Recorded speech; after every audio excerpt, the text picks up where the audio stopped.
ಕ್ಷಣದವರೆಗೂ ಸುರಕ್ಷಿತವಾಗಿ ಕಾಯ್ದು ಕಾಪಾಡಿ ಮತ್ತೊಂದು ಹೊಸ ದಿನವನ್ನ ನೋಡ್ತಕ್ಕಂತ ಒಂದು ಸೌಭಾಗ್ಯವನ್ನ ಸಣ್ಣ ಹಿಂಡಾಗಿ ಕೂಡಿ ಬರ್ತಕ್ಕಂತ ನಮ್ಮೆಲ್ಲರಿಗೂ ಆಶೀರ್ವಾದದಾಯಕವಾಗಿ ಪಾಲಿಸಿಕೊಟ್ಟಿದ್ದಾರೆ. ನಾವು ಮೊದಲನೇದಾಗಿ ನಮ್ಮ ಸೃಷ್ಟಿಕರ್ತನಾದ ದೇವರಿಗೆ ಕೃತಜ್ಞತೆಯನ್ನು ಹಾಗೂ ಸ್ತೋತ್ರವನ್ನ ಸಲ್ಲಿಸಬೇಕಾಗಿದೆ.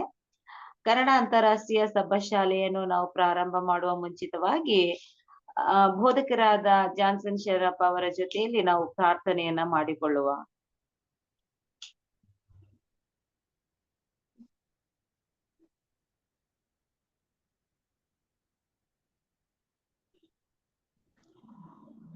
ಹಿರಿಕರಾದ ಕ್ರಿಸ್ಟೋಫರ್ ಸಾಮಲ್ ರವರು ನಮ್ಮನ್ನ ಪ್ರಾರ್ಥನೆಯಲ್ಲಿ ನಡೆಸಲು ವಿನಂತಿಸ್ತೇನೆ.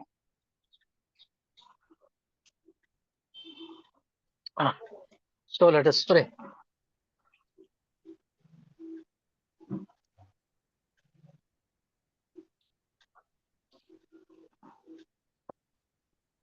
Our loving Father in heaven, we come to seek your face this evening, Father, through our Lord and Savior Jesus Christ. We stand before you not with our merits, but we stand with the merits and the finished work on the cross by our Lord and Savior Jesus Christ. We come to you, Father, because of through the blood of Jesus that was shed for us.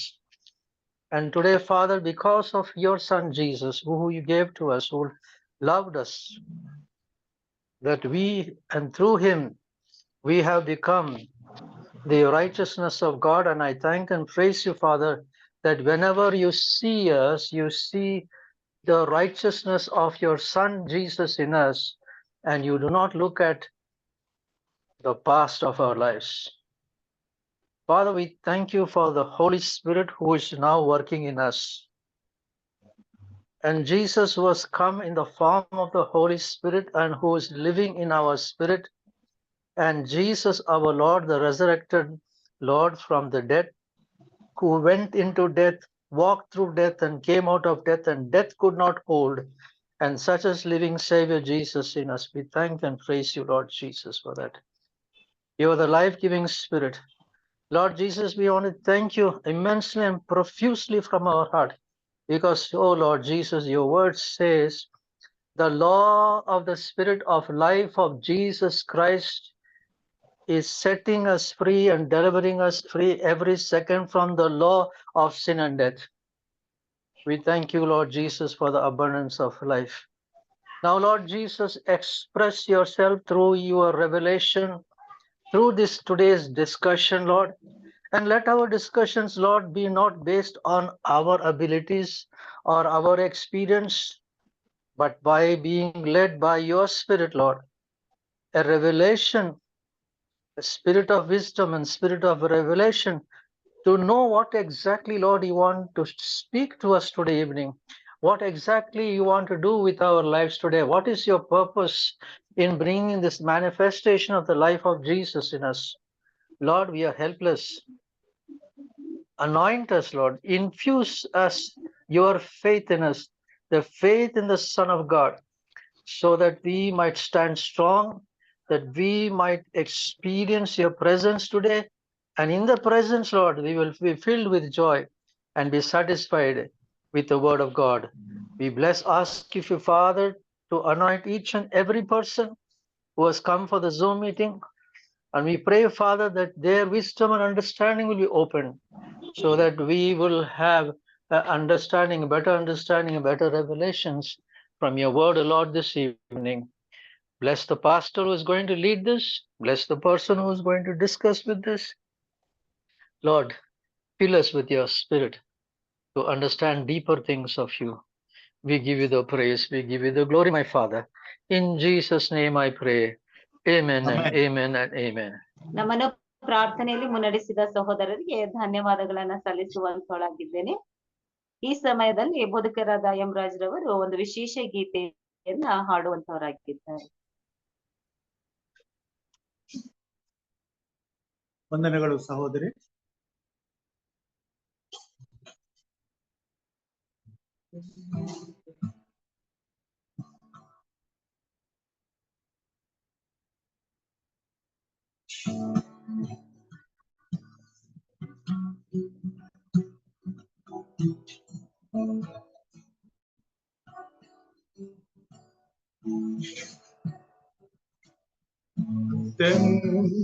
ಪ್ರಿಯ ಯೇಸು ನಾಮ ಕೊಂಡಾಡುವೆ ನನ್ನೆಷ್ಟಾಗಿ ಪ್ರೀತಿಸು ನನ್ನೆ ಸೇರಿಸುವೆ ಅತ್ಯಂತ ಪ್ರಿಯ ಯೇಸು ನಿನ್ನ ನಾಮ ಕೊಂಡಾಡುವೆ ನನ್ನೆಷ್ಟಾಗಿ ಪ್ರೀತಿಸುವೆ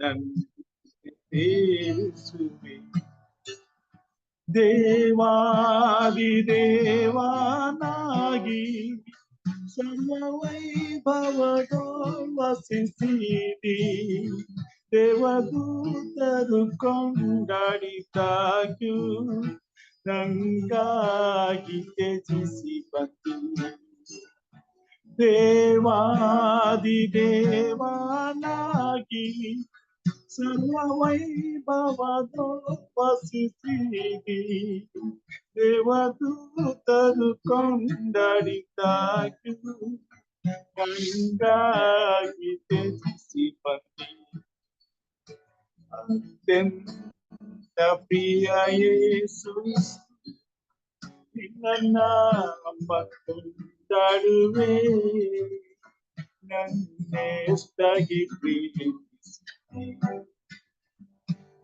ನನ್ನೆ ಸೇರಿಸು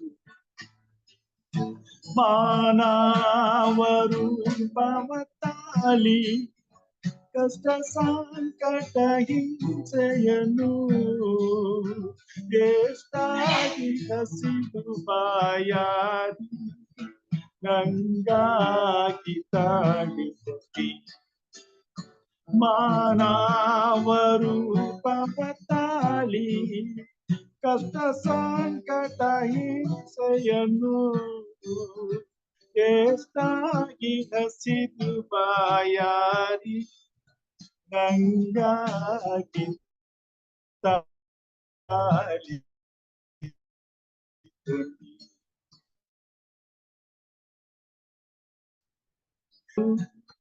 ನಿನ್ನ ನಾಮ ಎಷ್ಟಾಗಿ ಪ್ರೀತಿಸುತ್ತೀನಿ ನನ್ನೆ ಸೇವಿಸುವೆ ಪೂಜೆಯ ಮೇಲೆ ನನಗಾಗಿ ಸ್ವಪ್ರಾಣವರ್ಪಿಸಿದಿ ಕಡು ಪಾಪಿ ನನಗಾಗಿ ನನ್ನನ್ನು ಪ್ರೀತಿಸಿದಿ ಪೂಜೆಯ ಮೇಲೆ ನನಗಾಗಿ ಸ್ವಪ್ರಾಣವರ್ಪಿಸಿದಿ ಕಡು ಪಾಪಿ ನನಗಿದ್ದಾಗ್ಯೂ ನನ್ನನ್ನು ಪ್ರೀತಿಸಿದಿ ಅತ್ಯಂತ ಪ್ರಿಯ ಯೇಸು ನಿನ್ನ ನಾಮ ಕೊಂಡಾಡುವೆ ನನ್ನೆಷ್ಟಾಗಿ ಪ್ರೀತಿಸಿದಿ ನನ್ನೆ ಸೇರಿಸುವೆ ಕ್ರೂರ ಹಿಂಸೆಯಿಂದಾಗಿ ಸತ್ತು ಸಮಾಧಿ ಸೇರಿದೆ ನೀ ಜಯವೀರನಾಗಿ ಎದ್ದು ಬಂದು ನನ್ನನ್ನು ರಕ್ಷಿಸಿದಿ ಕ್ರೂರ ಹಿಂಸೆಯಿಂದಾಗಿ ಸತ್ತು ಸಮಾಧಿ ಸೇರಿದೆ ನೀ ಜಯವೀರನಾಗಿ ಎದ್ದು ಬಂದು ನನ್ನನ್ನು ರಕ್ಷಿಸಿದಿ ಅತ್ಯಂತ ಪ್ರಿಯ ಯೇಸು ನಿನ್ನ ನಾಮ ಕೊಂಡಾಡುವೆ ನನ್ನೆಷ್ಟಾಗಿ ಪ್ರೀತಿಸಿದಿ ನನ್ನೆ ಸೇವಿಸುವೆ ವಿಶೇಷ ಗೀತೆಯನ್ನ ಹಾಡಿದಂತಹ ಬೋಧಕರಿಗೆ ಧನ್ಯವಾದಗಳನ್ನ ಸಲ್ಲಿಸುವಂತರಾಗಿದ್ದೇನೆ. ಈ ದಿನದ ಸಬ್ಬತ್ ಶಾಲೆಯ ಪಾಠವು 3ನೆಯ ಪಾಠವಾಗಿದೆ. ಈ ತ್ರೈಮಾಸಿಕದಲ್ಲಿ ನಾವು ಮಾರ್ಕನು ಬರೆದ ಸುವಾರ್ತೆಯನ್ನ ಕೂಲಂಕುಷವಾಗಿ ಕಲಿಯುವಂತವರಾಗಿದ್ದೇವೆ. ಮೊದಲನೇ ಪಾಠದಲ್ಲಿ ಮಾರ್ಕನು ಯಾರು, ಆತನ ಒಂದು ಜೀವನ ಚರಿತ್ರೆಯನ್ನ ನಾವು ಕಲಿತಿದ್ದೇವೆ. ಎರಡನೇದಾಗಿ ಕ್ರಿಸ್ತನ ಜೀವನದಲ್ಲಿ ಒಂದು ದಿನ ಈ ಒಂದು ವಿಚಾರದಲ್ಲಿ ನಾವು ತಿಳಿದಿದ್ದೇವೆ. ಈ ಒಂದು 3ನೇ ಪಾಠದಲ್ಲಿ ನಾವು ನೋಡುವಾಗ ಆ ಒಂದು ಪಾಠವು ತಿಳಿಸುವಂತದ್ದಾಗಿದೆ ಭಿನ್ನಾಭಿಪ್ರಾಯಗಳು ಅಥವಾ ವಿವಾದಗಳು ಅಥವಾ ವಾದಗಳು ಎಂಬ ವಿಚಾರದಲ್ಲಿ ನಾವು ಕಲಿಯುವಂತವರಾಗಿದ್ದೇವೆ. ಯೇಸು ಸ್ವಾಮಿಯು ಅವರಿಗೆ ಸಬ್ಬತವು ಮನುಷ್ಯರಿಗೋಸ್ಕರ ಉಂಟಾಯಿತೆ ಹೊರತು ಮನುಷ್ಯರು ಸಬ್ಬತ್ತಿನಕ್ಕೋಸ್ಕರ ಉಂಟಾಗಲಿಲ್ಲ. ಹೀಗಿರಲಾಗಿ ಮನುಷ್ಯ ಕುಮಾರನು ಸಬ್ಬತ್ತಿನಕ್ಕೆ ಒಡೆಯನಾಗಿದ್ದಾನೆ ಅಂದನು. ಈ ಒಂದು ವಾಕ್ಯದ ಮೂಲಕವಾಗಿ ಮತ್ತೊಮ್ಮೆ ಕನ್ನಡ ಅಂತಾರಾಷ್ಟ್ರೀಯ ಸಬ್ಬತ್ ಕೂಡಿ ಬಂದಂತ ತಮ್ಮೆಲ್ಲರನ್ನ ಸ್ವಾಗತಿಸುತ್ತಾ ಈ ಒಂದು ದಿನದ ಸಬ್ಬತ್ ಶಾಲೆಯ ಪಾಠವನ್ನ ಕಲಿಸಿಕೊಡ್ತಕ್ಕಂತ ಹಿರಿಕರಾದ ನಳಿನ ವೆಸ್ಟಿಯವರನ್ನ ಯೇಸು ಸ್ವಾಮಿಯ ಹೆಸರಿನಲ್ಲಿ ಪ್ರೀತಿ ಪೂರ್ವಕವಾಗಿ ಸ್ವಾಗತಿಸುವಂತವಳಾಗಿದ್ದೇನೆ. ಹಿರಿಕರೇ, ಇದು ನಿಮ್ಮ ಸಮಯವಾಗಿದೆ. ಈ ದಿನದ ಸಬ್ಬತ್ ಶಾಲೆಯ ಪಾಠವನ್ನ ಕಲಿಸಿಕೊಡಲು ತಮ್ಮನ್ನು ಆದರದಿಂದ ಸ್ವಾಗತಿಸುತ್ತೇನೆ. Thank you Savita. ದೇವರ ನಾಮ ಸ್ತೋತ್ರವಾಗ್ಲಿ. ದೇವರು ಬೆಳಗಿನಿಂದ ಸಭೆಯ ಎಲ್ಲಾ ಕಾರ್ಯಕ್ರಮಗಳಲ್ಲಿ ನಮ್ಮನ್ನ ಜೊತೆಯಾಗಿಟ್ಟು ಮತ್ತೆ ಎಂದಿನಂತೆ ಈ ಸಾಯಂಕಾಲದ ವೇಳೆಯಲ್ಲಿ ಸಭಾ ಶಾಲೆಯ ಪಾಠವನ್ನ ಕಲಿಯುವ ಒಂದು ಸದವಕಾಶ ಕೂಡಿ ಬಂದಿರತಕ್ಕಂಥ ತಮ್ಮೆಲ್ಲರಿಗೂ ಆದರದ ಆತ್ಮೀಯ ಸ್ವಾಗತವನ್ನ ಹೇಳುವುದರ ಜೊತೆಗೆ ಅವಕಾಶವನ್ನ ನನಗೆ ಕೊಟ್ಟಂತ ಸವಿತಾ ಹಾಗೂ ಪಾಸು ಹಿರಿಯ ಬೋಧಕರಾಗಿರ್ತಕ್ಕಂಥ ಎಂ ರಾಜು ಅವ್ರಿಗೂ ಕೂಡ ನನ್ನ ಧನ್ಯವಾದಗಳನ್ನ ನಾನು ಅರ್ಪಿಸ್ತೇನೆ. ಈಗಾಗಲೇ ಸವಿತಾ ಒಂದು ಚಿಕ್ಕ ಇಂಟ್ರಡಕ್ಷನ್ ಕೊಟ್ಟಾಯಿತು. ಇನ್ನು ಹೆಚ್ಚು ಸಮಯ ಅದ್ರ ಬಗ್ಗೆನೆ ಮಾತಾಡದೆ ಸ್ವಲ್ಪ ಒಂದು ವಿಚಾರ ಎಷ್ಟರ ಮಟ್ಟಿಗೆ ಇವತ್ತು ಪವಿತ್ರಾತ್ಮನು ನಮ್ಮ ಹೃದಯದಲ್ಲಿ ಏನ್ ಕಾರ್ಯ ಮಾಡ್ತಾನೋ, ಎಷ್ಟು ಅರ್ಥ ಆಗುತ್ತೋ ಅದನ್ನ ಸ್ವಲ್ಪ ಚರ್ಚೆಯ ಮೂಲಕ ನಾವ್ ಇದನ್ನ ಅರ್ಥ ಮಾಡ್ಕೊಳ್ಳೋಣ.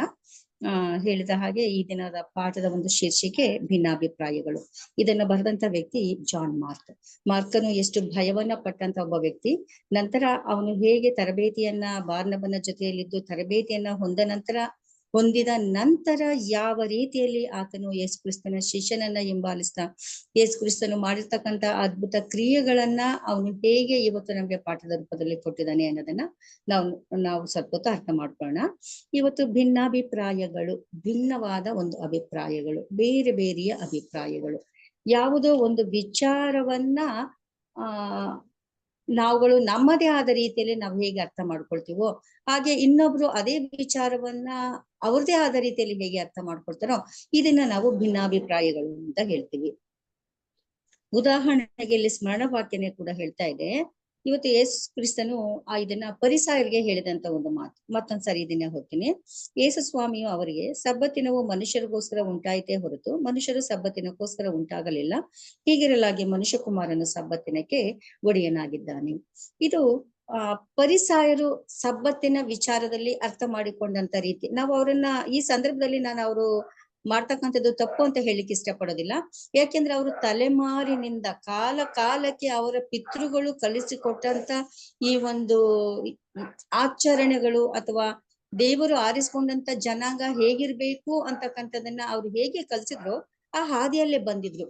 ಅದ್ರಲ್ಲಿ ಸಬ್ಬತ್ತಿನಕ್ಕೆ ಅತ್ಯಂತ ಮಹತ್ವವಾದದನ್ನ ಕೊಟ್ಟಿದ್ರು. ಆ ಮಹತ್ವದ ಪ್ರಕಾರವಾಗಿ ಅವರು ಸಬ್ಬತ್ತಿನದಲ್ಲಿ ಏನು ಕೂಡ ಮಾಡ್ತಾನೆ ಇರ್ಲಿಲ್ಲ. ಅದು ದೇವರೇ ಆರಿಸ್ಕೊಂಡಂತ ಜನಾಂಗ, ದೇವರೇ ಕೊಟ್ಟಂತ ಆಜ್ಞೆಗಳಿಗೆ ಬದ್ಧರಾಗಿ ನಡೆದಂತ ಒಂದು ಜನಾಂಗ ಯೇಸು ಕ್ರಿಸ್ತನ ಮನುಷ್ಯನಾಗಿ ಬಂದಾಗ ಒಂದ್ ರೀತಿ ಕ್ಲಾಶ್ ಆಗ್ತಾ ಇತ್ತು, ಒಂದಕ್ಕೊಂದು ಡಿಕ್ಕಿ ಹೊಡಿತಾ ಇತ್ತು. ಹಾಗಾಗಿ ಯೇಸು ಕ್ರಿಸ್ತನು ನಡ್ಕೊಳ್ತಕ್ಕಂತ ರೀತಿಗೂ ಪರಿಸಾಯರು ಅರ್ಥ ಮಾಡ್ಕೊಂಡಿರ್ತಕ್ಕಂಥ ರೀತಿಗೂ ಏನಾಗ್ತಿತ್ತು, ಅಭಿಪ್ರಾಯಗಳು ಬೇರೆ ಬೇರೆ ಆಗ್ತಾ ಇತ್ತು. ಹಾಗಾಗಿ ಸ್ವಲ್ಪ ವಾದ ವಿವಾದಗಳ ಕಡೆ ಇದು ಗಮನವನ್ನ ಹರಿಸ್ತಾ ಇತ್ತು. ಇದನ್ನೇ ನಾವು ಭಿನ್ನಾಭಿಪ್ರಾಯಗಳು ಅಥವಾ ಕಾಂಟ್ರವರ್ಸೀಸ್ ಅಂತ ನಾವು ಇದನ್ನ ಹೇಳಿಕ್ ಹೋಗ್ತಾ ಇದ್ದೀವಿ. ಇವತ್ತು ನಾವು ಅರ್ಥ ಮಾಡ್ಕೊಳ್ಬೇಕು, ನಮ್ಗೇನ್ ಅರ್ಥ ಆಗಿದೆ ಬೈಬಿಲ್ ಅನ್ಕೊಳ್ಳೋದ್ಕಿಂತ ಆ ದೇವರ ವಾಕ್ಯ ನಾವು ಏನ್ ಮಾಡ್ಬೇಕು, ನಾವು ಏನ್ ಮಾಡ್ಲಿಕ್ಕೆ ಇಲ್ಲಿ ವಾಕ್ಯ ಹೇಳ್ತಾ ಇದೆ ಅನ್ನೋದನ್ನ ಅರ್ಥ ಮಾಡ್ಕೊಳ್ತಕ್ಕಂತ ಒಂದು ಸ್ಥಿತಿಗೆ ಬೇಕು ಅಂತ ಹೇಳಿದ್ರೆ ನಮ್ಗೆ ಪವಿತ್ರಾತ್ಮನ ಸಹಾಯ ಬೇಕಲೇಬೇಕು. ಆದ್ರೆ ಇಲ್ಲಿ ಮನುಷ್ಯನು ನಾವೇನ್ ಮಾಡ್ತೀವಿ ಅಂತ ಹೇಳಿದ್ರೆ ನಮ್ದೇ ಆದ ಒಂದು ರೀತಿಯಲ್ಲಿ ನಾವು ಅರ್ಥ ಮಾಡ್ಕೊಂಡು ದೇವರನ್ನ ನಾವು ಬಲವಂತ ಪಡಿಸೋದು. ಸ್ವಾಮಿ ನನ್ಗಿದ್ ಬೇಕು, ನೀನ್ ಕೊಡು, ನೀನ್ ಮಾಡು ಅಂತ ಹೇಳುದು.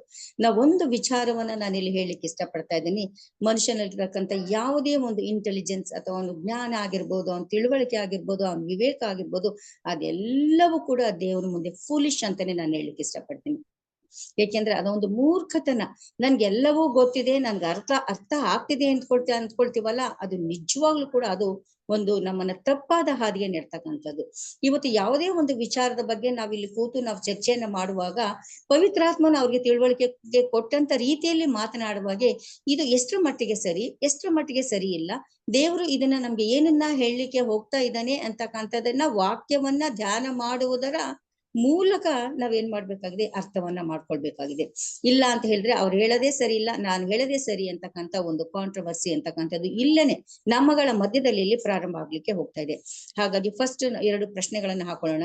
ಇವತ್ತು ನಾವ್ ಏನೇ ವಾಕ್ಯವನ್ನ ಓದಿ ಅರ್ಥ ಮಾಡ್ಕೊಂಡ್ರು ಕೂಡ ಅಲ್ಲಿ ದೇವರು ನಮ್ಮಿಂದ ಏನನ್ನ ಬಯಸ್ತಾ ಇದ್ದಾನೆ, ನಾವ್ ಏನನ್ನ ಮಾಡ್ಲಿಕ್ಕೆ ಆತ ಹೇಳ್ತಾ ಇದ್ದಾನೆ ಅನ್ನೋದನ್ನ ನಾವು ಆ ಪ್ರಶ್ನೆಯನ್ನ ಹಾಕೊಂಡು ನಾವ್ ಅರ್ಥಕ್ಕೆ ಹೋಗೋಣ. ಅದೇ ರೀತಿ ಇವತ್ತು ಮನುಷ್ಯರು ಆಗಿದ್ರೆ ಮಾಡ್ತಕ್ಕಂಥದ್ದು ಏನು, ನಮ್ಗೆ ಏನ್ ಅರ್ಥ ಆಗಿದೆ, ನಮ್ದೇ ಆದ ಇಂಟೆಲಿಜೆನ್ಸಿ ಮೂಲಕ ನಾವ್ ಅರ್ಥ ಮಾಡ್ಕೊಂಡು ಏನಾದ್ರು ಮಾಡ್ತೀವಿ ಅಂತ ಹೇಳಿದ್ರೆ ನಾವು ನಿಜವಾಗ್ಲೂ ಕೂಡ ಮೂರ್ಖರ ಒಂದು ಗುಂಪಿಗೆ ನಾವು ಸೇರ್ತಕ್ಕಂಥದ್ದನ್ನ ನಾವು ನೋಡ್ತೀವಿ. ಯಾಕೆ ಅಂತಂದ್ರೆ ಮನುಷ್ಯನ ನಾನು ಮೊದ್ಲೇ ಹೇಳಿದ ಹಾಗೆ ಇವತ್ತು ನನ್ಗೆ ಏನು ಅರ್ಥ ಆಗಿದೆಯೋ ಅದನ್ನೇ ಇಟ್ಕೊಂಡು ಇವತ್ತು ಸ್ವಾಮಿ ನನ್ಗೆ ಇದ್ ಬೇಕು, ನೀನ್ ಕೊಡು ಅಂತ ನಾವ್ ಹೇಳ್ತೀವಲ್ಲ, ಇದು ಒಂದು ಕಾಂಟ್ರವರ್ಸಿ. ಯಾಕೆಂತಂದ್ರೆ ಇವತ್ತು ಮನುಷ್ಯರಿಗೆ ಬೇಕಾಗಿರ್ತಕ್ಕಂಥದನ್ನ ದೇವ್ರು ನಮ್ಗೆ ಏನ್ ಬೇಕು ಅನ್ನೋದನ್ನ ಕೊಡ್ತಾನೆ, ಇದ್ರಲ್ಲಿ 2 ಮಾತೇ ಇಲ್ಲ. ಆದ್ರೆ ನಾನ್ ಅರ್ಥ ಮಾಡ್ಕೊಂಡ್ ರೀತಿನಲ್ಲಿ ಬಲವಂತವಾಗಿ ನಾನು ಕೇಳ್ಕೊಂಡು ಹೋಗ್ತೀವನಲ್ವಾ, ಇದು ಏನಾಗ್ತಾ ಇದೆ, ಕಾಂಟ್ರವರ್ಸಿ ಆಗ್ಲಿಕ್ಕೆ ಇದು ಹೋಗ್ತಾ ಇದೆ. ಇದಕ್ಕೊಂದು ಉದಾಹರಣೆ ಒಂದು ಚಿಕ್ಕದಾಗಿ ಹೇಳ್ಬೇಕು ಅಂತ ಹೇಳಿದ್ರೆ, ಪೌಲಮಿ ನನ್ಗೆ ಒಂದು ಶೂಲ ಇದೆ, ನನ್ಗೆ ತುಂಬಾ ಚುಚ್ತಾ ಇದೆ, ದಯವಿಟ್ಟು ನೀನ್ ಅದನ್ನ ತೆಗೆದು ಬಿಡಪ್ಪ ಅಂತ ಕೇಳಿದ್ನು. ಆದ್ರೆ ದೇವ್ರು ಹೇಳಿದ ಮಾತೇನು, ನೀನ್ ಅದ್ರ ಬಗ್ಗೆ ಯಾಕೆ ಯೋಚನೆ ಮಾಡ್ತೀಯ, ಬಿಡು, ಅದ್ರ ಪಾಡ್ಗದಲ್ಲಿ ಇರ್ಲಿ, ನೀನು ನಿನ್ ಕೆಲಸವನ್ನ ನೀನ್ ಮಾಡು, ನನ್ ಕೃಪೆನೇ ನಿನ್ಗೆ ಸಾಕು ಅಂತ ಹೇಳಿದ ಆ ಮಾತನ್ನ ಇಲ್ಲಿ ಪೌಲನು ಅವನ ಪ್ರತಿಯೊಂದು ಅಭಿಪ್ರಾಯಗಳನ್ನ ದೇವರ ವಾಕ್ಯ ಏನ್ ಹೇಳ್ತಾ ಇದೆ ಅಭಿಪ್ರಾಯಗಳ ಜೊತೆ ಸೇರಿಸ್ಕೊಂಡು ಪವಿತ್ರಾತ್ಮನ ಒಂದು ಸಹಾಯದಿಂದ ಸೇರಿಸ್ಕೊಂಡು ಹೋಗುವಾಗ ತಾನೇ ಅವನು ಎಲ್ಲವನ್ನ ಮಾಡ್ಲಿಕ್ಕೆ ಬಲವನ್ನ ಹೊಂದ್ಕೊಂಡನು. ಆದ್ರೆ ನಾವು ಬಲಹೀನರು ಅನ್ನೋದಕ್ಕಿಂತ ಹೆಚ್ಚಾಗಿ ನನ್ಗೆಲ್ಲ ಗೊತ್ತು ಅಂತಕ್ಕಂಥ ಆ ಒಂದು ಮನಸ್ಥಿತಿ ನಮ್ಮಲ್ಲಿ ಸಾಮಾನ್ಯವಾಗಿ ಎಲ್ಲರಲ್ಲೂ ಇದೆ. ಆ ಸ್ಥಿತಿನಲ್ಲಿ ನಾವು ಏನೇ ಓದಿದ್ರು ಕೂಡ ಏನ್ ಮಾಡ್ತೀವಿ, ಹೀಗೆ ಇದೆ ಅಂತಕ್ಕಂಥ ಒಂದು ಕನ್ಕ್ಲೂಷನ್ಗೆ ನಾವು ಬಂದ್ಬಿಟ್ಟು ನಾವು ಕೇಳ್ತೀವಿ. ಆದ್ರೆ ಅದು ದೇವರಿಗೆ ಎಷ್ಟು ಮಟ್ಟಿಗೆ ಬೇಕಾಗಿದೆ, ಇದು ಬೇಕೋ ಬೇಡವೋ ಅಂತಕ್ಕಂಥದ್ದನ್ನ ನಾವು ಅರ್ಥ ಮಾಡ್ಕೊಳ್ಳೋ ಕಡೆ ಹೋಗದೆ ನಾವು ಮಾಡ್ತೀವಲ್ಲ, ಇದನ್ನೇ ನಾವು ಭಿನ್ನಾಭಿಪ್ರಾಯಗಳು ಅಂತ ಕೂಡ ನಾವು ಹೇಳ್ತೀವಿ. ಇದಕ್ಕೂ ಕೂಡ ಒಂದು ಚಿಕ್ಕ ಉದಾಹರಣೆಯನ್ನ ನಾವು ಬೈಬಲ್ ಮೂಲಕನೇ ಹೇಳ್ಬೇಕು ಅಂತ ಹೇಳುವಾಗ ನಾವ್ ಯಾವಾಗ್ಲೂ ಹೇಳ್ತೀವಿ, ಬೇಡಿಕೊಳ್ಳಿರಿ ನಿಮಗೆ ದೊರೆಯುವುದು, ಹುಡುಕಿರಿ ನಿಮಗೆ ಸಿಕ್ಕುವುದು, ತಟ್ಟಿರಿ ನಿಮಗೆ ತೆರೆಯುವುದು. ಯಾಕೆಂದ್ರೆ ಬೇಡಿಕೊಳ್ಳೋ ಪ್ರತಿಯೊಬ್ರು ದೊರೆಯುತ್ತೆ ಅಂತಕ್ಕಂಥದನ್ನ ಪದೇ ಪದೇ ನಾವು ಹೇಳ್ಕೊಂಡು ಅದನ್ನ ಹೇಳ್ತಾ ಇದ್ವಿ. ದೇವ್ರೆ ನೀನೇ ಹೇಳಿದೆಯಲ್ಲ, ಕೊಡ್ತೀನಿ ಅಂತ ಹೇಳಿದೆಯಲ್ಲ, ನೀನ್ ಯಾಕೆ ಇನ್ನೂ ಕೊಟ್ಟಿಲ್ಲ, ಕೊಡು ಅಂತಕ್ಕಂಥ ಒಂದು ಪ್ರಾರ್ಥನೆ ಅನ್ನೋ ಒಂದು ರೀತಿಯಲ್ಲಿ ನಾವು ಕೇಳಲಿಕ್ಕೆ ಹೋಗ್ತಾ ಇದ್ವಿ.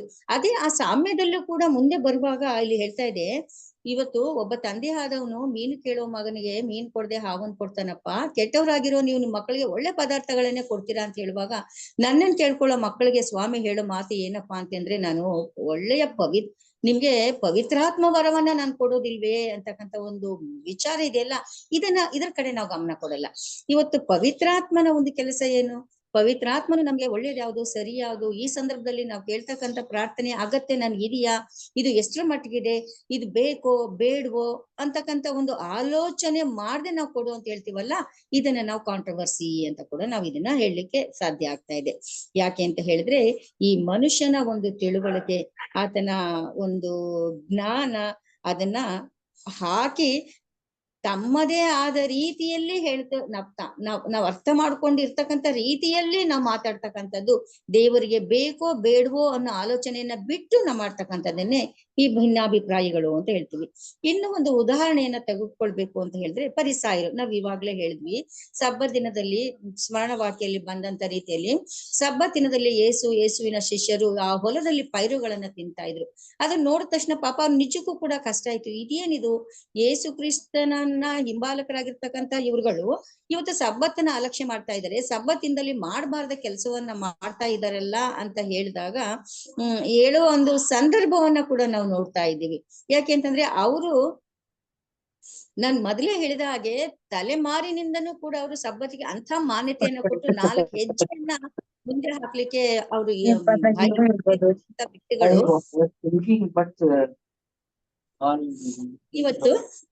ಇವತ್ತು ಕಾರ್ ಕೈ ಹಾಕ್ಬಿಟ್ಟಿರ ಕಾರ್ ತಗೊಳಕ್ ನಾನು ಅನ್ಕೊಂಡೆ I saw one or two go through finding somewhere there and Rolex also I saw. Hello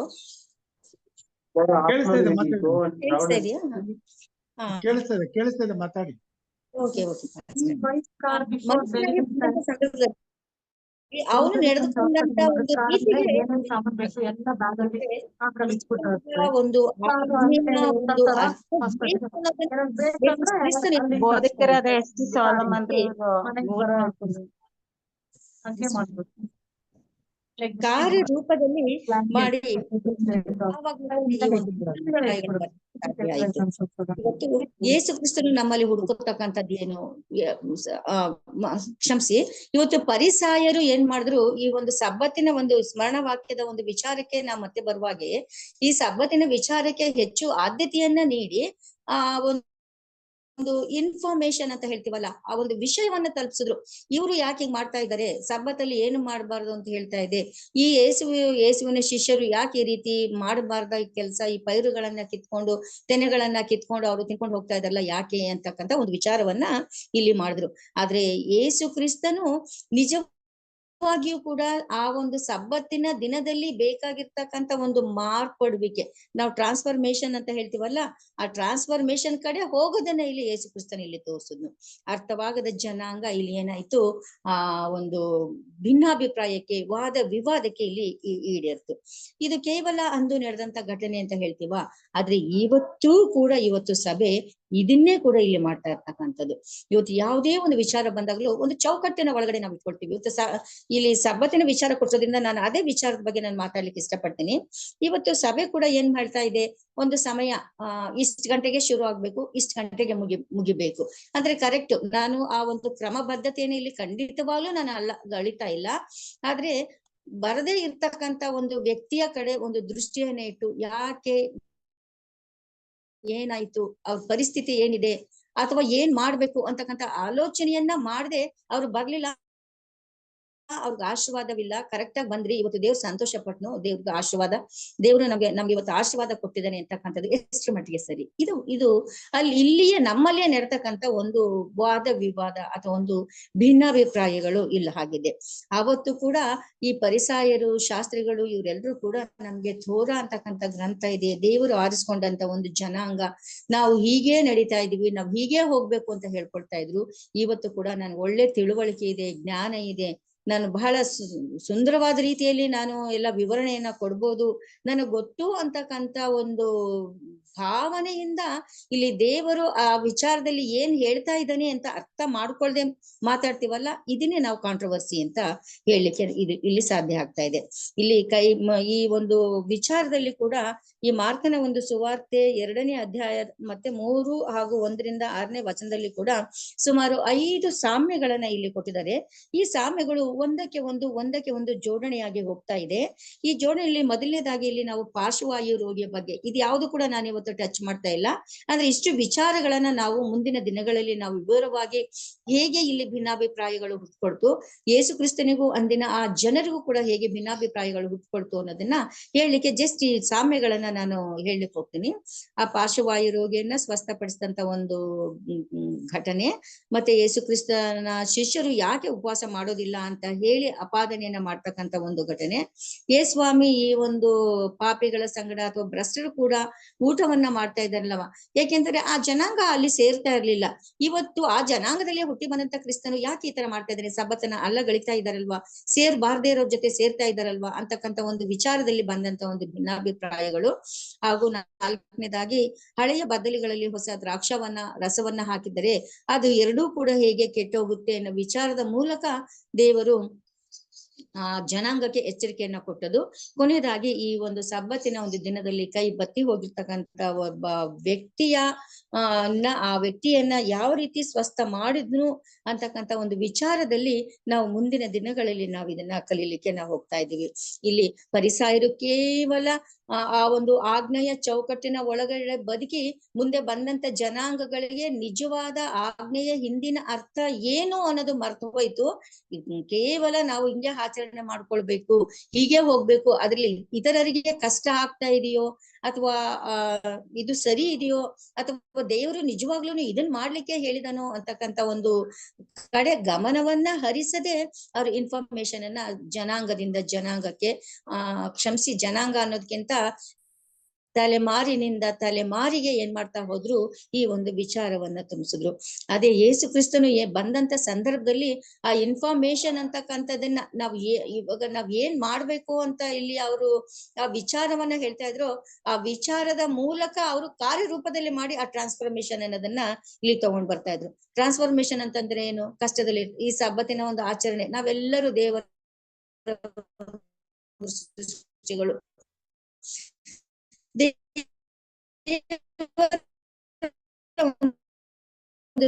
ಸೃಷ್ಟಿ ಹೇಳುವಾಗ ಪ್ರತಿಯೊಬ್ಬರ ಒಂದು ಸಹಾಯವನ್ನ ಮಾಡ್ಬೇಕು. ಕೇವಲ ಸಬ್ಬತ್ತಿನ ಒಂದು ಆಚರಣೆ ಅಂತಕ್ಕಂಥದ್ದು ಸರಿಯಾದ ಸಮಯಕ್ಕೆ ಹೋಗಿ ಆ ಸರಿಯಾದ ಸಮಯದಲ್ಲಿ ಮುಗಿಸಿ ಮನೆಗೆ ಬರ್ತಕ್ಕಂಥದ್ದು ನಿಜವಾದ ಒಂದು ಸಬ್ಬತ್ತಿನ ಆಚರಣೆ ಅಲ್ಲ. ಅಂತ ಸಂದರ್ಭದಲ್ಲಿ ಕಷ್ಟದಲ್ಲಿ ಇರ್ತಕ್ಕಂಥವ್ರಿಗೆ ನಾವು ಸಹಾಯವನ್ನ ಮಾಡ್ಕೊಂಡು ಹೋಗ್ಬೇಕು. ಈ ಕಷ್ಟದಲ್ಲಿ ಇರ್ತಕ್ಕಂಥವ್ರಿಗೆ ಸಹಾಯವನ್ನ ಮಾಡುವಾಗ ಏನಾಗ್ತಾ ಇದೆ, ದೇವರನ್ನ ನಾವು ತಿಳಿಸಲಿಕ್ಕೆ ಸಾಧ್ಯ ಆಗ್ತಾ ಇದೆ.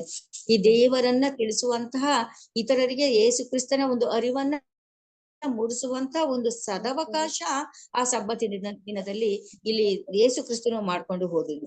ಇದೇ ತಾನೇ ಯೇಸು ಸ್ವಾಮಿ ಇಲ್ಲಿ ಮಾಡುದು.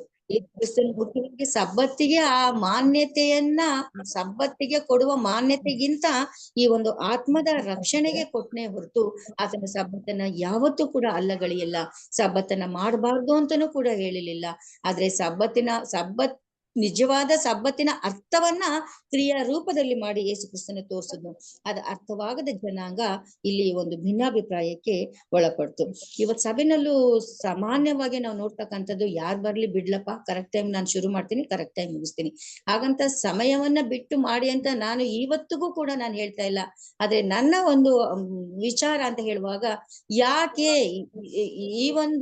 ಇದೇ ಒಂದು ಆಂಗಲ್ ಇಂದ ಹೋಗ್ತಾ ಇದ್ರೆ ನಾವು ಆತ್ಮಗಳನ್ನ ಕಳ್ಕೊಳ್ತೀವಲ್ಲ, ಕೆಲವರಿಗೆ ಬರ್ಲಿಕ್ಕೆ ಆಗ್ತಾ ಇಲ್ವಲ್ಲ ಅನ್ನೋ ಒಂದು ಸಂವೇದನೆ ನನ್ನಲ್ಲಿ ಕೂತ್ಕೊಂಡಿದೆ. ಹಾಗಾಗಿ ಇವತ್ತು ನಮ್ದೇ ಒಂದು ಸಭೆಯಲ್ಲಿ ಇವತ್ತು ನಾವೇನ್ ಮಾಡ್ಬೇಕಾಗಿದೆ, ತಡವಾಗಿ ಬರೋರು ಇರ್ಬೋದು ಅಥವಾ ಬರ್ಲಿಕ್ಕೆ ಆಗದೆ ಇರೋರು ಇರ್ಬೋದು, ವೈಯಕ್ತಿಕವಾಗಿ ಅವ್ರ ಭೇಟಿಯನ್ನ ನೀಡಿ ಅವ್ರ ಅಗತ್ಯ ಏನು ಅನ್ನೋದನ್ನ ತೋರಿಸಿ ಅದನ್ನ ತಿಳಿಸುವುದರ ಮೂಲಕ ಅವ್ರಿಗೆ ಸ್ಪಂದಿಸಿ ಅವರಿಗಾಗಿ ನಾವು ಸಭೆಗೆ ಬರುವಂತೆ ನಾವು ಮಾಡುವಾಗ ನಿಜವಾಗ್ಲೂ ಕೂಡ ಅದು ನಿಜವಾದ ಒಂದು ಸಬ್ಬತ್ತಿನ ಒಂದು ಅರ್ಥ ಆಗ್ಲಿಕ್ಕೆ ಆಗ್ತಾ ಇದೆ. ಹಾಗಾಗಿ ನಾನು ಸರಿಯಾಗಿ ಮಾಡ್ತೀನಿ ಅನ್ನೋ ಇನ್ಫಾರ್ಮೇಶನ್ ಗಿಂತ ಹೆಚ್ಚಾಗಿ ನಾವು ಆ ಟ್ರಾನ್ಸ್ಫಾರ್ಮೇಶನ್, ಅವರ ಒಂದು ಬದಲಾವಣೆಯ ಕಡೆ ನಾವು ಕಾರ್ಯವನ್ನ ಮಾಡ್ತಕ್ಕಂಥದ್ದು ಉತ್ತಮ ಆಗುತ್ತೆ. ಯಾಕೆಂದ್ರೆ ಇದು ಯೇಸು ಕ್ರಿಸ್ತನಲ್ಲಿ ಇತ್ತು, ಯೇಸು ಕ್ರಿಸ್ತನಲ್ಲಿ ಪ್ರೀತಿ ಅಂತಕ್ಕಂಥದ್ದಿತ್ತು. ಯೇಸು ಕ್ರಿಸ್ತನಿಗೆ ಆ ಪ್ರೀತಿಯನ್ನ ವ್ಯಕ್ತಪಡಿಸುವ ವಿಧಾನವನ್ನ ಆತ ತೋರಿಸಿದ್ನು. ಆದ್ರೆ ಆ ವಿಧಾನ ಅಂದಿನ ಆ ಜನರಿಗೆ ಏನಾಯಿತು, ವಾದ ವಿವಾದಕ್ಕೆ ಆಸ್ಪದ ಎಡೆಗೊಳ್ತು. ಹಾಗಾಗಿ ಇವತ್ತು ನಮ್ಮನ್ನು ಕೂಡ ಸ್ವಾಮಿ ಕರೆದಿದ್ದಾನೆ.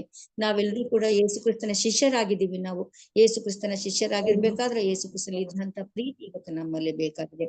ಆ ಪ್ರೀತಿ ಇದ್ದಾಗ ಮಾತ್ರ ಈ ಒಂದು ವಾಕ್ಯವನ್ನ ನಾವು ನಮ್ಮದೇ ಆದ ಆಲೋಚನೆಗೆ, ನಮ್ಮದೇ ಆದ ನಾವು ಮಾಡುವ ಆಚರಣೆಗೆ ತಕ್ಕಂತೆ ಅಥವಾ ನಮ್ಮದೇ ಆದ ಆಲೋಚನೆಗಳಿಗಿಂತನೂ ಕೂಡ ನಾವು ಆ ಆಚರಣೆಯ ಹಿಂದಿನ ಒಂದು ಅರ್ಥ, ಅದರ ಮಹತ್ವ ಏನು ಅನ್ನುವುದರ ಕಡೆ ಗಮನ ಹರಿಸಿ ನಾವು ನಡೀಲಿಕ್ಕೆ ಸಾಧ್ಯ ಆಗ್ತಾ ಇದೆ. ಹಾಗಾಗಿ ಕ್ರೈಸ್ತರಾಗಿರ್ತಕ್ಕಂಥ ನಾವುಗಳು ಒಂದು ಚಿಕ್ಕ ಗುಂಪಾಗಿ ಇವತ್ತು ಝೂಮ್ ಮಾಧ್ಯಮದ ಮೂಲಕ ನಾವು ಕೂಡಿ ಬಂದಿದ್ದೇವೆ. ಇವತ್ತು ನಾವು ಯಾವುದೇ ಒಂದು ಚರ್ಚೆಯನ್ನ ಮಾಡುವಾಗ, ಇವತ್ತು ನಾನು ನನ್ನ ಒಂದು ಅಂಡರ್ಸ್ಟ್ಯಾಂಡಿಂಗ್ ಮೂಲಕ, ಒಂದು ಪ್ರಾರ್ಥನೆಯ ಮೂಲಕ, ಪವಿತ್ರಾತ್ಮನು ನನಗೆ ತಿಳಿಸ್ಕೊಟ್ಟಂತ ಮೂಲಕ ಇವತ್ತು ಭಿನ್ನಾಭಿಪ್ರಾಯಗಳು ಹೇಗೆ ಬರುತ್ತೆ, ಹೇಗೆ ಹುಟ್ಕೊಳ್ಳುತ್ತೆ ಅನ್ನೋದನ್ನ ಇವತ್ತು ಕೇಳ್ಕೊಂಡಿರುವ ಸಂದರ್ಭದಲ್ಲಿ ಇತರರು ಇದೇ ವಿಚಾರ ನಾವು ಅದನ್ನ ಅರ್ಥ ಮಾಡಿಕೊಳ್ಳೋದು ಅಂದ್ರೆ ದೇವರ ವಾಕ್ಯದ ಪರವಾಗಿ ಇದೆಯಾ, ಅದು ಹೇಗಿದೆ, ಎಷ್ಟು ಮಟ್ಟಿಗೆ ಇದು ಸರಿ ಅನ್ನೋ ಒಂದು ಧ್ಯಾನ ಆಲೋಚನೆಯನ್ನ ಮಾಡ್ತಾ ನಾವಿನ್ನೂ ಕೂಡ ನಾವು ಹೆಚ್ಚು ಹೆಚ್ಚು ಆಳವಾಗಿ ಕಲಿತು ಈ ಆತ್ಮಗಳ ರಕ್ಷಣೆಗಾಗಿ ದೇವರು ನಮ್ಮನ್ನು ಒಳ್ಳೆ ಸಾಧನಗಳಾಗಿ ಇಟ್ಟಿರುವ ಸಂದರ್ಭದಲ್ಲಿ ನಮ್ಮ ಜೀವಿತವನ್ನ ನಾವು ಸದುಪಯೋಗ ಪಡಿಸ್ಕೊಳ್ಳೋಣ. ಯಾಕೆಂದ್ರೆ ಯೇಸು ಕ್ರಿಸ್ತನು ಮಾಡಿದಂತ ಆ ಸೇವೆಯನ್ನ ಇವತ್ತು ನಾವು ಅದನ್ನ ಮುಂದುವರಿಸ್ಕೊಂಡು ಹೋಗ್ಲಿಕ್ಕೆ ಸ್ವಾಮಿ ಕರೆದಿರುವಾಗ ಮೊದಲು ನಾವು ಯೇಸು ಕ್ರಿಸ್ತನ ಆದ್ಯತೆ ಏನು, ಯೇಸು ಕ್ರಿಸ್ತನ ನಮ್ಗೆ ಏನನ್ನ ಮಾಡ್ಲಿಕ್ಕೆ ಹೇಳಿದಾರೆ ಅನ್ನೋದನ್ನ ಅರ್ಥ ಮಾಡಿಕೊಂಡು ನಡೆಯುವಂತೆ ದೇವರು ನಮ್ಗೆ ಸಹಾಯ ಮಾಡ್ಲಿ. ಸುಮ್ನೆ ವಾದ ವಿವಾದವನ್ನ ಮಾಡ್ತಾ ಭಿನ್ನಾಭಿಪ್ರಾಯಗಳಿಗೆ ಎಡೆಗೊಟ್ಟು ನಾವು ಮನಸ್ಸನ್ನ ಕೆಡಿಸ್ಕೊಳ್ದೆ ಒಂದೇ ಏಕ ಮನಸ್ಸಿನಿಂದ ಇತರರ ಭಾವನೆಗಳನ್ನ, ಇತರರ ಅಭಿಪ್ರಾಯಗಳನ್ನ ಕೂಡ ನಾವು ಮನ್ನಣೆ ಕೊಡ್ತಾ ನಡೆದಾಗ ತಾನೇ ನಾವು ದೇವರ ಮಕ್ಕಳು ಅಂತ ಹೇಳಿಸ್ಕೊಳ್ಳಿಕ್ಕೆ ಸಾಧ್ಯ. ಮುಂದಿನ ದಿನಗಳಲ್ಲಿ ಈ ಒಂದು ಸಾಮ್ಯಗಳ ಮೂಲಕ ಅವರು ಹೇಗೆ ಭಿನ್ನಾಭಿಪ್ರಾಯಗಳನ್ನ ಪಡ್ಕೊಂಡ್ರೋ ಅದನ್ನ ನಾವು ಕೂಡ ಇಂದು ಅರ್ಥ ಮಾಡಿಕೊಂಡು ಈ ದಿನ ಅಂತ ಹೇಳಿದ್ರೆ ಈ ವಾರದ ಒಂದು ಪಾಠದಲ್ಲಿ ನಾವು ಅದನ್ನ ಸರಿಯಾದ ರೀತಿ ಅರ್ಥ ಮಾಡಿಕೊಂಡು ನಮ್ಮ ಜೀವಿತವು ಇದ್ರ ಮೂಲಕ ಮಾರ್ಪಾಟು ಹೊಂದಿ ದೇವರ ಮಕ್ಕಳಾಗಿ ನಡೆಯುವಂತೆ ಪವಿತ್ರಾತ್ಮನು ನಮ್ಗೆ ಸಹಾಯವನ್ನ ಮಾಡಲಿ. ದೇವರ ನಾಮಕ್ಕೆ ಸ್ತೋತ್ರ. ಈ ದಿನದ ಸಬ್ಬತ್ ಶಾಲೆಯ ಪಾಠದ ಪೀಠಿಕೆಯನ್ನ ತಿಳಿಸಿಕೊಟ್ಟಂತಹ ಹಿರಿಕರಾದ ನಳಿನ ವೆಸ್ಲಿ ಅವರಿಗೆ ಹೃದಯಪೂರ್ವಕವಾದ ಧನ್ಯವಾದಗಳನ್ನ ಸಲ್ಲಿಸುವಂತಳಾಗಿದ್ದೇನೆ. ಈ ದಿನದ ಪಾಠದ ವಿಷಯದಲ್ಲಿ ಏನಾದರೂ ಪ್ರಶ್ನೆಗಳಿರುವುದಾದರೆ ಹಾಗೂ ನಿಮ್ಮ ಒಂದು ಅನಿಸಿಕೆಗಳನ್ನ ತಿಳಿಸಲು ವಿನಂತಿಸ್ತೇನೆ. Let us reason. Let us try to find out with some examples. In Old Testament, anybody even taking a matchstick and burning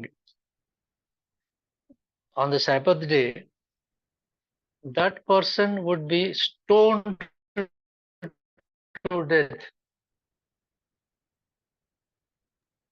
Hello? Yes, brother. Are you able to hear me? Yes, So yes. anybody in the Old Testament, if anybody even taken a matchstick and lit a fire on the Sabbath, but in the New Testament, we see Jesus on the Sabbath day healing the sick, and even his disciples broke the corn from the fields and they ate. And here we see Jesus saying that I am the Lord of the Sabbath, and the Sabbath was made for man. What a contrast. The punishment was so severe that you can't even burn a fire on the Sabbath, and you're stoned to death. But here you see what a lot of difference. What is the reason for such a drastic change in the Old Testament to the New Testament? This is something that I was pondering. I want to get some answers from you.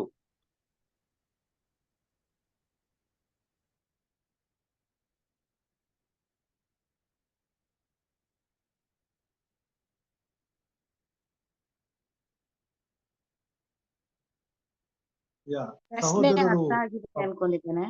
ಪ್ರಶ್ನೆ ಅರ್ಥ ಆಗ್ತಾ ಇದೆ. ಅದನ್ನ ಇನ್ನೊಂದ್ಸರಿ Jesus is ವಿವರಣೆ the Lord ಮಾಡ್ಬಿಡ್ತೀನಿ. on the Sabbath. Hello, my name is Benny.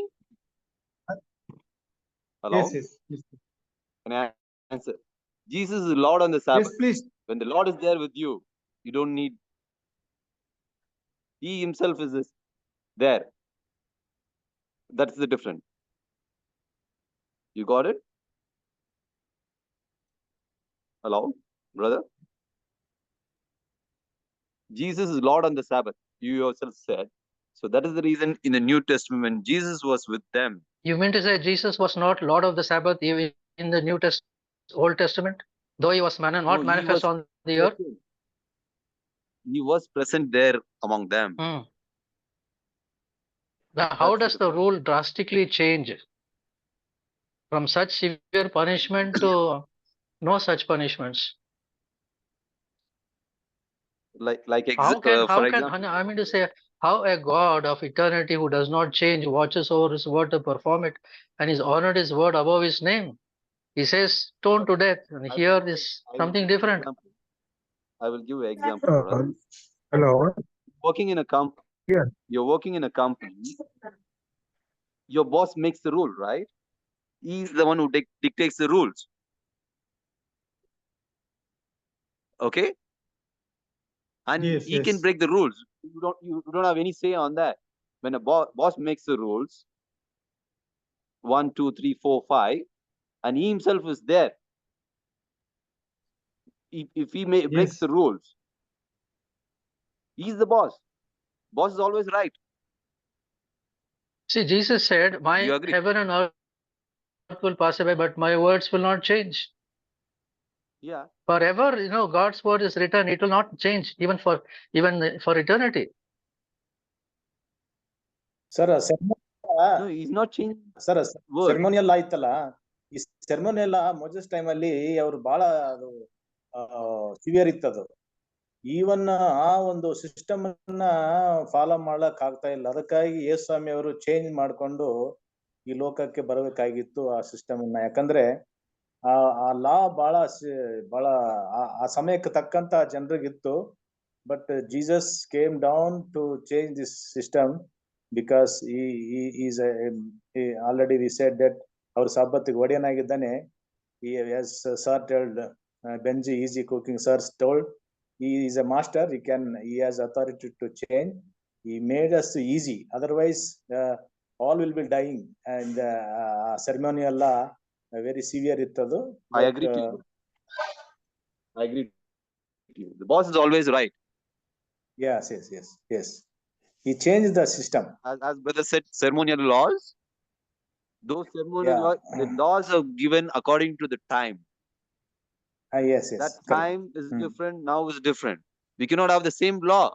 The time changes, and the situation changes, the place changes, the people change, according to that. Hope you got the answer. I'm not fully satisfied with this. To a certain extent, there's a logical discussion, that's all. But I'm not fully satisfied with that answer. There are deeper revelations which I am eager to look into. Maybe some other time we can discuss. Elder Samuel ಅವ್ರ ನಿಮ್ಮ ಪ್ರಶ್ನೆ ಏನಂದ್ರೆ ಅದು ಸ್ವಲ್ಪ ಚುಟುಕಾಗಿ ಹೇಳ್ರಿ. My point is this. Question, please. My point is Yes. the Old Testament Sabbath day, New Testament Sabbath day. Anybody Yes. taking even burning fire, lighting a matchstick on a Sabbath day, he would be stoned to death. Punishment was so severe. In the New Testament, the Sabbath was in the Sabbath. The disciples broke the corn on the Sabbath day and ate, and on the Sabbath day, Jesus healed.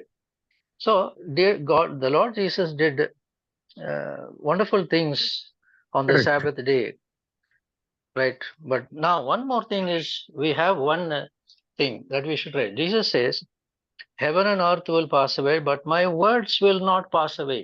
Okay. He says, I have honored my word above my name. That means forever, eternity, his words will not change.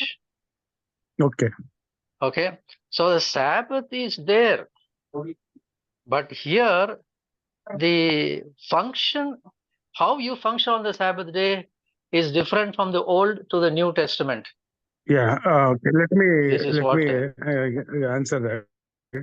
See, ಏನಾಗಿದೆ ಅಂತ ಹೇಳಿದ್ರೆ, ಹಳೆ ಒಡಂಬಡಿಕೆನಲ್ಲಿ ಲಾ ಅನ್ನೋದು ಬಹಳ strict ಆಗಿತ್ತು. ಇಲ್ಲ ಅಂತ ಹೇಳಲ್ಲ. ಆ ಮಂಜೂಸ ಪೆಟ್ಟಿಯನ್ನ ಮುಟ್ಟಿದ್ರೆ ಸಾಕು ಅವ್ರು ಸಾಯ್ತಾ ಇದ್ರು. ಅಥವಾ ಅಶುದ್ಧರಾಗಿ ಪರ್ಣಶಾಲೆ ಒಳಗಡೆ ಹೋದ್ರೆ ಅವ್ರ ಹೊರಗಡೆ ಬರ್ತಾ ಇರ್ಲಿಲ್ಲ. ಹೌದ್ರಾ? ಸೊ ಇಲ್ಲಿ ಏನಂತಾರೆ, ನಿಯಮಗಳು ಬಹಳ ಕಠಿಣವಾಗಿದ್ವು ಅವಾಗ. ಆದ್ರೆ ಅದೇ ದೇವರು ಹೊಸ ಒಡಂಬಡಿಕೆನಲ್ಲಿ ಆತನು ಕರುಣಮಯನಾಗಿದ್ದಾನೆ. ಅವಾಗ್ಲೂ ಕರುಣಮಯನ ಇದ್ನು. ಆದ್ರೆ ಆತನು ತನ್ನ ಯಾವಾಗ್ಲೂ ಕೂಡ ನಾವು ಅರ್ಥ ಮಾಡ್ಕೊಳ್ಬೇಕು, ದೇವರು ನ್ಯಾಯ ತೀರಿಸುವುದರಲ್ಲಿ ಆತನು ತಾರತಮ್ಯ ಮಾಡುವನಲ್ಲ. ನೀವ್ ಹೇಳಿದ್ದು ನಿಜ, ಕರೆಕ್ಟ್. ಆತನು he is the same yesterday and he is the same today and he is the same forever. There is no changes in his judgments whatsoever. But what we should understand is that he is more gracious at this time. ಈಗಿನ ಕಾಲದಲ್ಲಿ ಆತನು ಬಹಳ ಉದಾರ ಉಳ್ಳವನಾಗಿದ್ದಾನೆ. ಈಗಿನ ಕಾಲದಲ್ಲಿ ಆತನು ತನ್ನ ಕೃಪೆಯನ್ನ ಹೆಚ್ಚು ತೋರಿಸ್ತಾ ಇದ್ದಾನೆ. ಹಿಂದಿನ ಕಾಲದಲ್ಲಿ ಇರ್ತಕ್ಕಂಥ ನ್ಯಾಯಗಳಿಗೆ ವಿರುದ್ಧವಾಗಿ ಹೋದಂತ ಪಕ್ಷದಲ್ಲಿ ಅವ್ರಿಗೆ ಶಿಕ್ಷೆ ಅಲ್ಲೇ ಆಗ್ತಾ ಇತ್ತು. ಹೌದ್ರಾ? ಇವತ್ತು ಏನಾಗಿದೆ ಅಂತ ಹೇಳಿದ್ರೆ ತಾನು ನ್ಯಾಯ ತೀರಿಸುವುದರಲ್ಲಿ ಅಥವಾ ತಾನು ಸಬ್ಬತ್ತನ್ನ ಈಗ ಹೊಲೆ ಮಾಡಿರ್ತಕ್ಕಂಥವ್ರೇ ಆಗಿರ್ಲಿ, ಅವ್ರಿಗೆ ಕರುಣೆ ತೋರಿಸ್ತಾ ಇದ್ದಾನೆ, ಸಮಯ ಕೊಡ್ತಾ ಇದ್ದಾನೆ. ಹಿಂದಿನ ಕಾಲದಲ್ಲಿ ಸಮಯ ಇರಲಿಲ್ಲ ಅವ್ರಿಗೆ. ಅಜ್ಞಾನದ ಕಾಲದಲ್ಲಿ ಯಾವ್ದೋ ಅಪೊಸ್ತಲ ಕೃತ್ಯ 17ನೇ ಅಧ್ಯಾಯದಲ್ಲ ನಾ ಹೇಳುತ್ತೆ ನೋಡ್ರಿ, ಅಜ್ಞಾನದ ಕಾಲದಲ್ಲಿ ದೇವರು ಅದನ್ನ ಲೆಕ್ಕಕ್ಕೆ ತರಲಿಲ್ಲ. I hope you got that point. In the ignorance of time the Lord winked at ಅಂತ ಹೇಳುತ್ತೆ. ಅಂದ್ರೆ ಅವುಗಳನ್ನ ಲೆಕ್ಕಕ್ಕೆ ಗಮನಕ್ಕೆ ತರಲಿಲ್ಲ. ಆದ್ರೆ ಈಗ ಆತನು ಕೃಪೆಯನ್ನ ಹೆಚ್ಚು ಕೊಟ್ಟಿದ್ದಾನೆ ಅಂತ ನಾವು ನೋಡ್ತೇವೆ. ಇದರ ಮೇಲೆ ಏನಾದ್ರು ನಿಮ್ದು ಪ್ರಶ್ನೆ? For want of time, I don't want to go further into this. It's quite interesting. It is, I like, for example, say on a Sabbath day. Yes. I remember the South India Union president, myself, my uncle and some officers had come. So we had gone from Kollegal to Kamigare. At that time, we did not have food. So we went and purchased food from the shops. We went to purchase some fruits from the shop and we ate. The question that arose in my mind at that time when I was very young, did we break the Sabbath day by buying vegetable or fruits on the Sabbath day for eating? Correct. So the question came is whether I have violated the Sabbath or not. Now, when you talk about grace, we all violate the Sabbath day in one form or the other. As you said, God is very gracious. He takes all these even violations of the Sabbath day on himself and intercedes for our Father in heaven. That is what I wanted to conclude now. That is the reason why the punishment is not there upon us. This is the understanding I have got just now. ಅದಕ್ಕೆ ಅಲ್ಲಿ ಇದು ವಚನ ಬಹಳ ಸ್ಪಷ್ಟವಾಗಿದೆ. So, ಏನಂದ್ರೆ sorry for the interruption. Yes. Before I forget, that's the reason the Lord says, apart from me, you can do nothing. So in keeping the Sabbath day, it's not that we do it on our own, but we join together as our spirit and his spirit has become one spirit. In that oneness of the spirit, we keep the Sabbath day holy, because in that love for him, we keep the Sabbath day through him, by him. Am I right? Yes, exactly. Yes. ಏನಾಗಿದೆ ಅಂದ್ರೆ ಆವಾಗಿನ ಕಾಲದಲ್ಲಿ ಅಜ್ಞಾನದ ಕಾಲ sir ಅದು. ಅವಾಗ ಜ್ಞಾನ ಕಡಿಮೆ ಇತ್ತು. ಇವಾಗ ನೋಡಿ, ಇವಾಗ ಅನೇಕ ಕಡೆ ಈಗ ಕೆಲವರು ಅಡ್ವೆಂಟಿಸ್ಟ್ ನಲ್ಲಿ ಇರ್ತಕ್ಕಂಥವ್ರು ಕೆಲವರು ಶನಿವಾರ ಅಡಿಗೆನೆ ಮಾಡಲ್ಲ. ಏನಂದ್ರೆ ಅವರು ನಿನ್ನೆನೆ ಮಾಡಿ ಫ್ರಿಜ್ ಅಲ್ಲಿ ಇಟ್ಕೊಂಡಿರ್ತಾರೆ. ಫ್ರಿಜ್ ಗಳು ಎಂಬಂತದ್ದು ಹಿಂದಿನ ಕಾಲದಲ್ಲಿ ಇರ್ಲಿಲ್ಲ. ಸೊ ಆವಾಗಿನ ಕಾಲಕ್ಕೆ ಏನೇನು ಅವಶ್ಯವಾಗಿತ್ತೋ ದೇವರು ಅದನ್ನ ಅನುಕೂಲ ಮಾಡಿದಾನೆ. ಆದ್ರೆ ಈಗ ದೇವರು ಕೃಪೆಯನ್ನ ತೋರಿಸ್ತಾ ಇದ್ದಾನೆ, ಅದನ್ನ ತಿಳಿಸ್ತಾ ಇದ್ದಾನೆ. ಆಮೇಲೆ ಮಿಸಸ್ ವೈಟಮ್ನವ್ರು ಕೂಡ ಹೇಳ್ತಾರೆ ಏನಂತಂದ್ರೆ, ಹಲವಾರು ಎಲ್ಲಿ ಸಾಧ್ಯತೆಗಳಿದೆಯೋ ಅಲ್ಲಿ ಅದನ್ನ ನೀವು ಊಟದ ವ್ಯವಸ್ಥೆಗಳನ್ನ ಮಾಡ್ಕೊಳ್ರಿ.